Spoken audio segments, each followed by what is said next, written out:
I recently moved out, and my mother-in-law called to cheerily let me know how tough it must be without a house to call my own. Her words didn't bother me. I merely responded with an indifferent, She went on to wish me well in my new home and ended the conversation with a stern directive never to return to her house, especially since I was supposedly heading for a divorce.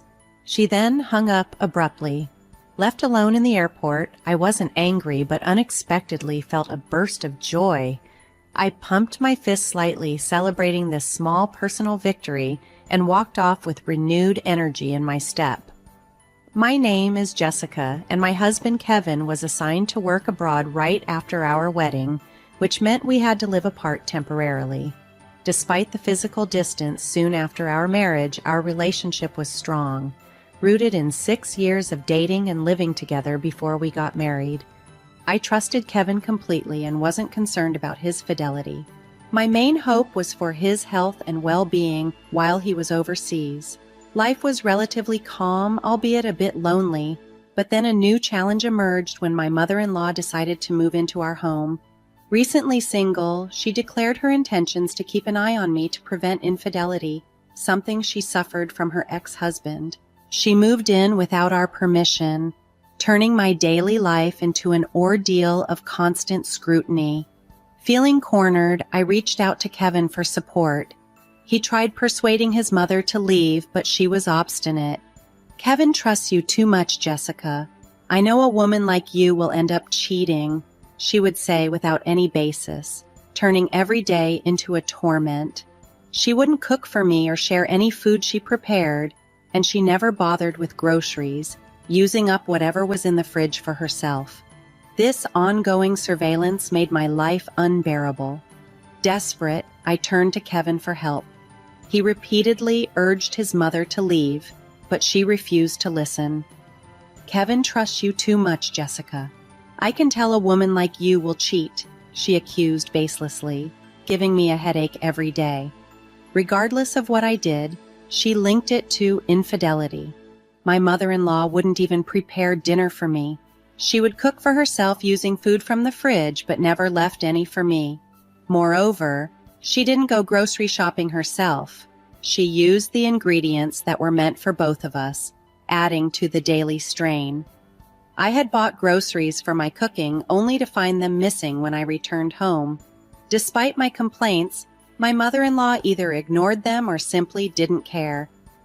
"I suppose you had dinner out with your boyfriend since you're cheating," she would suggest, which infuriated me to no end. The situation worsened during my job's busy periods. I often came home late, and each time I tried to cook, she would stir up trouble. "You must be cheating if you come home at this hour and leave your mother-in-law alone," she accused. The constant accusations were so stressful that I started feeling unwell. "Please leave, I'm not cheating. I truly love Kevin," I pleaded with her. But Kevin, unable to return to Canada due to his commitments, did his best from afar to convince his mother. Yet her responses were disheartening. "So you want me to leave that badly? You must be cheating," she would conclude, leaving me sighing in despair. One day off, I went to meet a friend for some respite. Predictably, my mother-in-law accused me of cheating again and followed me clumsily, hiding behind lampposts and the brick wall of her house as she tried to catch me in the act. I decided to ignore her antics. At the cafe, I met my friend Linda, who has been a close ally since our student days. Linda, known for her tough demeanor and androgynous street style, was quick to notice when a flash of light blinked from my mother-in-law's camera. "What's that?" Linda asked, suspicious. Seeing the humor in the situation, I explained that my mother-in-law might have mistaken her for a man because of her style, which made Linda burst into laughter. To tease my mother-in-law further, Linda jokingly held my hand, and every time my mother-in-law took a picture, Linda would lean closer and make a show of it. Each flash from the camera was met with more laughter from us. I checked in the mirror at one point and saw my mother-in-law, seemingly thrilled by the spectacle she believed she was capturing, her excitement visible even from a distance. The situation had become almost comically absurd. After watching my mother-in-law's clumsy spying attempts, I felt a rush of relief from the tension and decided to enjoy some light shopping with my friend Linda. Unsurprisingly, my mother-in-law followed me home again, ducking behind lampposts and walls as if we were playing a giant game of red light, green light.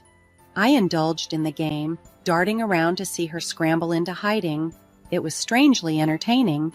Once I got home and began to remove my shoes, my mother-in-law burst through the door barely a moment behind me, excitedly brandishing a disposable camera. "Jessica, I finally have proof of your infidelity. I'm sending all of these to Kevin, so be prepared," she announced triumphantly.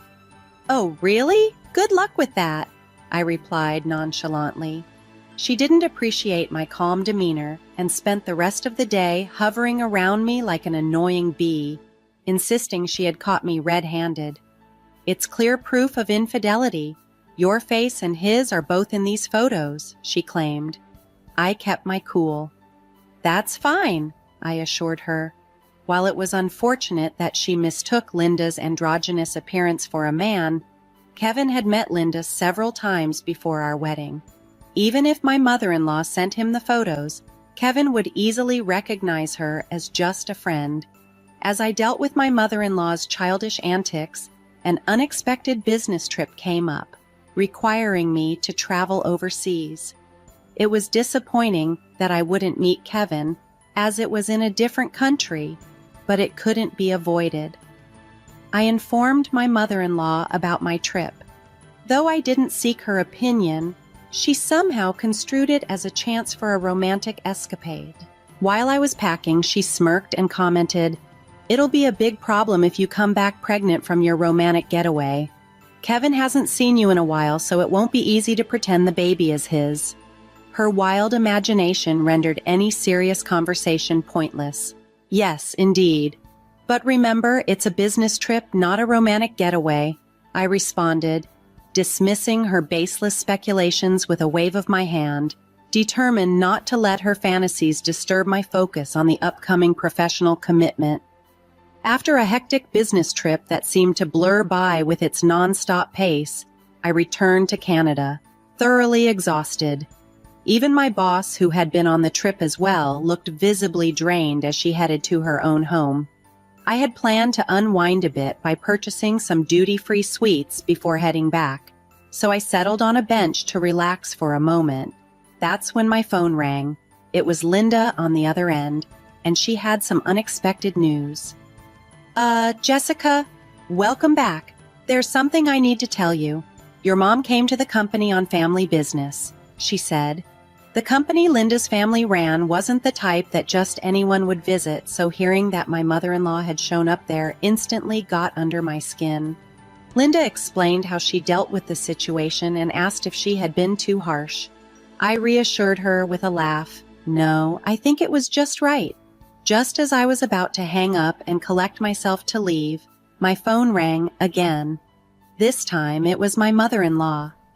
"Jessica, you should be back from your trip now. Did you enjoy your affair trip?" she inquired sarcastically. "It wasn't an affair trip, and no, I didn't enjoy it. It was all work," I responded dryly. Unfazed, she continued, "Well, I've already sent Kevin the evidence photos." I merely answered with an indifferent, "I see," which seemed to please her in her misguided effort. Then she dropped a bombshell. "I moved, so your house is no longer there. I sold the old house, so you must be struggling without a place to go back to. But hang in there," she chirped, clearly enjoying the moment. I gave a disinterested, "huh," in response, to which she cheerfully added, "Enjoy your life in your new home. Thank you, and please never come back to our house. After all, you're going to be divorced soon." After she hung up, I stood at the airport for a while, absorbing her words. But instead of anger, a sense of relief and joy gradually filled my heart. I clenched my fist in a small victory gesture and started towards what I still considered my home, albeit with a lighter step. Of course, when I reached the house that my mother-in-law claimed to have sold, I noticed many of my things were missing, presumably taken out by her. Despite this, the relief of being away from her drama was palpable, and I was ready to start anew, unfettered by her antics. Acknowledging the situation as a messy, albeit unexpected, resolution, I took the first steps to secure my newfound independence. I called a locksmith immediately to change the front door locks, ensuring my mother-in-law couldn't re-enter the home she claimed to have sold. Feeling a sense of victory, I sprawled out in the living room, basking in the comfort and freedom I had just secured. In a burst of elation, I made a fist pump and shouted, "I did it!" inside the quiet of my newly reclaimed space. However, the calm was short-lived. The next day, my phone rang, and it was my mother-in-law on the other line, sounding panicked and flustered. I couldn't help but ask, a bit maliciously, "What's wrong?" She was trembling as she explained her predicament. "I thought I sold the house, but it turns out I didn't. It seems I borrowed money without realizing it. Debt collectors are coming, and it's really scary," she stammered. It turned out that the company she had mistakenly believed was run by Linda's parents was indeed a real estate firm, but it had a shady side operation as a loan sharking business. Linda later told me that they had informed her that the house couldn't be sold. It was in Kevin's name, and she couldn't just sell it on her own. After being turned down by all the real estate agencies she approached, she ended up at the company run by Linda's parents in her desperate attempt to unload the property. In her panic, my mother-in-law signed what she thought was a sales agreement, but was a promissory note binding her to repay $1,200 every day. She managed to scrape together enough to appease the debt collectors for the day, but the relentless daily demand was beyond her capacity. Now, desperate and cornered, she turned to me for help, crying out, "Please, Jessica, you have to help me. The debt collectors have been pounding at my door since dawn. It's terrifying. I can't sleep well." Despite the tumultuous relationship and her misguided actions, the gravity of her distress and the looming threat she faced brought a complex mix of emotions to the surface. Her desperate plea for help underscored the seriousness of the mess she had inadvertently created. I listened almost in disbelief as my mother-in-law detailed her financial recklessness. "I don't have much money left. I used what I borrowed to buy a new house, and now I have no savings at all. Please, I need you to transfer $12,000 to my account every week until I've paid off the debt," she pleaded. Assessing the enormity of her request, I responded, "Do you really think it's possible to ever pay off the company's debt? Even if we combine my income with Kevin's, it's not feasible to send $12,000 every week." Her desperation clear, she retorted, "What am I supposed to do then? It's not like there's a day job that pays $1,200 daily." Trying to lighten the mood, albeit half jokingly, I suggested, "Maybe you should talk to the company you borrowed from. They might even have some suggestions for a job." To my surprise, she took my offhand remark seriously. "Really? Then I'll go and see," she said before abruptly hanging up the phone. I sighed, thinking to myself about the unpredictable whirlwind she was bound to stir up. True to form, my mother-in-law soon visited the company, pleading for a job opportunity that could cover her daily dues. "I have no choice but to work because I have no money. Is there a simple and easy job where I can earn more than $1,200 a day?" she inquired desperately. Later, Linda filled me in on what happened next. The company found a role for her, but it was far from easy or simple. They employed her at a site where people, even the elderly, engaged in strenuous physical labor. The conditions were harsh. Employees lived in dilapidated shacks resembling employee dormitories, surrounded by barbed wire that made it look more like a prison than a workplace. They were even blindfolded and transported to and from work in a van. kept oblivious to their exact location. Linda, half joking yet with a hint of concern, mentioned, "She'll work off the debt eventually, if that day ever comes." She said this with a smile, but I couldn't help but feel a twinge of fear for the extreme situation my mother-in-law had found herself in. As the weeks rolled by without any word from her, Kevin's overseas assignment came to an end. The complexities of our family dynamics awaited his return, with new challenges and revelations that we would need to navigate together. When Kevin returned home, I filled him in on everything that had transpired. His response was somewhat resigned. "There's nothing we can do about my mom," he said. "All we can do is wish her a long life from afar." It was clear that Kevin had long harbored a complex relationship with his mother, who he found difficult to understand since his childhood. He tolerated her because she was his mother, but it seemed his patience had finally worn thin, especially given her continued baseless accusations against me, his wife. Curious, I asked Kevin if he had received the so-called evidence photos of my supposed infidelity. He casually replied, "Oh yeah," as if he had just remembered and pulled out a photo from his bag. "That's Linda, right?" I have no idea why she would assume this was proof of infidelity. He explained that he had had a huge argument with his mom over the phone, telling her he would sever ties if she continued her accusations. She just wouldn't listen, and it annoyed me. But I thought this was a good picture, so I brought it home. Interestingly, my mother-in-law might have missed her calling in photography. The photo she took of Linda and me, captured from behind against a scenic backdrop, had an artistic flair, as though it belonged in a photo album. It was almost comical seeing Linda playfully making a peace sign behind her back. So typical of her. "We owe Linda a lot," Kevin said thoughtfully. "We should pay her a proper visit sometime soon. Just make sure you don't sign any documents she might try to get you to sign," he joked, reminding me of the absurd situation with my mother-in-law. Kevin and I chuckled together, relieved to finally be living as a newlywed couple should. As for my mother-in-law, we had no idea what had become of her, but we assumed she was still engaged in hard labor somewhere in the States.